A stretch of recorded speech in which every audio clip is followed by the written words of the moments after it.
Hello and welcome to Reminiscing with History Makers. We're joined today by Nonie McCandless. Thank you for joining us. Thank you for having me here today. So for starters, when did you join APCO?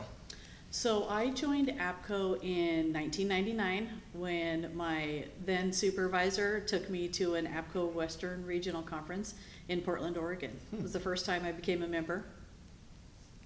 Very nice. And during your tenure with APCO, can you describe what agencies you worked for, the positions you held, responsibilities, and your length of service? So my job then at the very beginning was Wenatchee Police and Fire in Wenatchee, Washington. I was a lead dispatcher there, and then I moved to Nevada, worked for Washoe County Sheriff's Office for 3 years as a communications specialist, and then I went to Douglas County, Nevada, and I've been there for 18 years this year as a supervisor during that time. Great. Can you describe what drew you to APCO? Was there a person in particular that was influential to getting you to join? Well, obviously, when your work pays for it, it's nice to be able to experience that. But what's kept me going, I don't know if one person, there was quite a few people. In the beginning, getting involved in committee work, I would say past President Greg Riddle was really good about encouraging people, and he encouraged me to get involved. Also, I had a boss who encouraged me to be involved in APCO and to be part of committees and do things. So when you're kind of shy, which I'm not any longer, that does help when those people encourage you, so that's nice. Can you describe your APCO activities at the state and the national level during your tenure at APCO? So my very first role with APCO probably was serving on the awards committee. I also served on bylaws committee as well at the international level, both of those positions. At my chapter level, I've served as secretary, executive council, and currently the president of the chapter right now.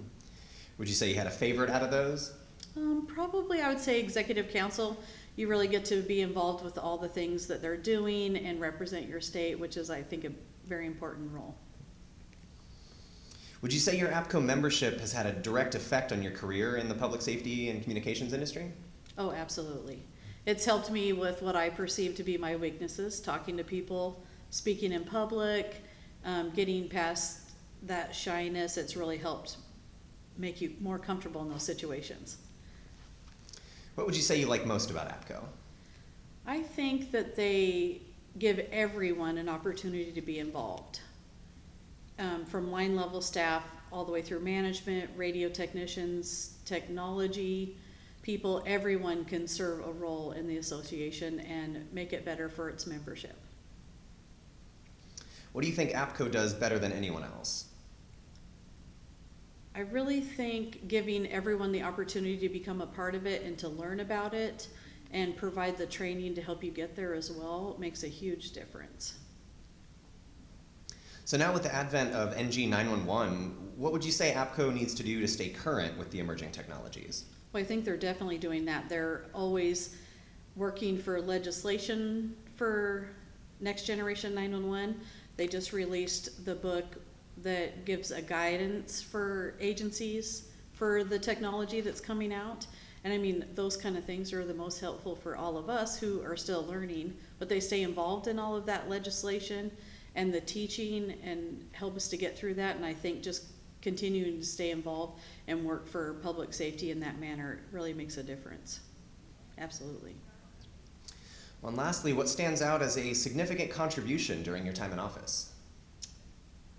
Well, I think serving as executive council and being a part of all the things that APCO's done to help its membership, such as working to help make our profession professional and changing us from administrative clerical, being part of FirstNet, when in the beginning it was just the D block, and just making all those advancements and including us in that process and allowing members to work towards those goals at recognizing 911 professionals as a profession and the way they should be. We're not quite there yet, still working on it, but they keep us involved, keep us updated, and I think those contributions really make a difference in this country for everyone.